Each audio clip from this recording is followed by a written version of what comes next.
తెలుసా, కొన్ని రోజులు చాలా భారంగా ఉంటాయి. ఏం తప్పు చేస్తున్నామో తెలీదు, కానీ అన్నీ మనకు వ్యతిరేకంగా జరుగుతున్నట్టే అనిపిస్తుంది. పని చేస్తున్నాం, మనవంతు ప్రయత్నం చేస్తున్నాం, అయినా సరే ఏదీ ముందుకు కదలటం లేదు.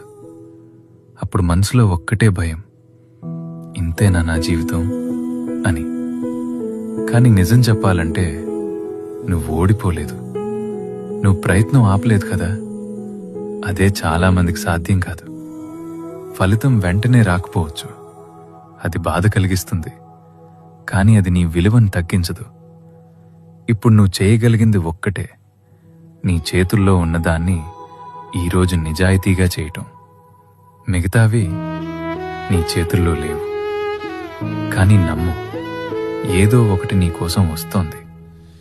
నువ్వు ఊహించినట్టుగా కాకపోయినా నీకు అవసరమైనట్టే. అందుకే నువ్వు నీపై ఆశ వదలకు. ఇది అంతం కాదు, ఇది ఒక నిశ్శబ్ద దశ మాత్రమే.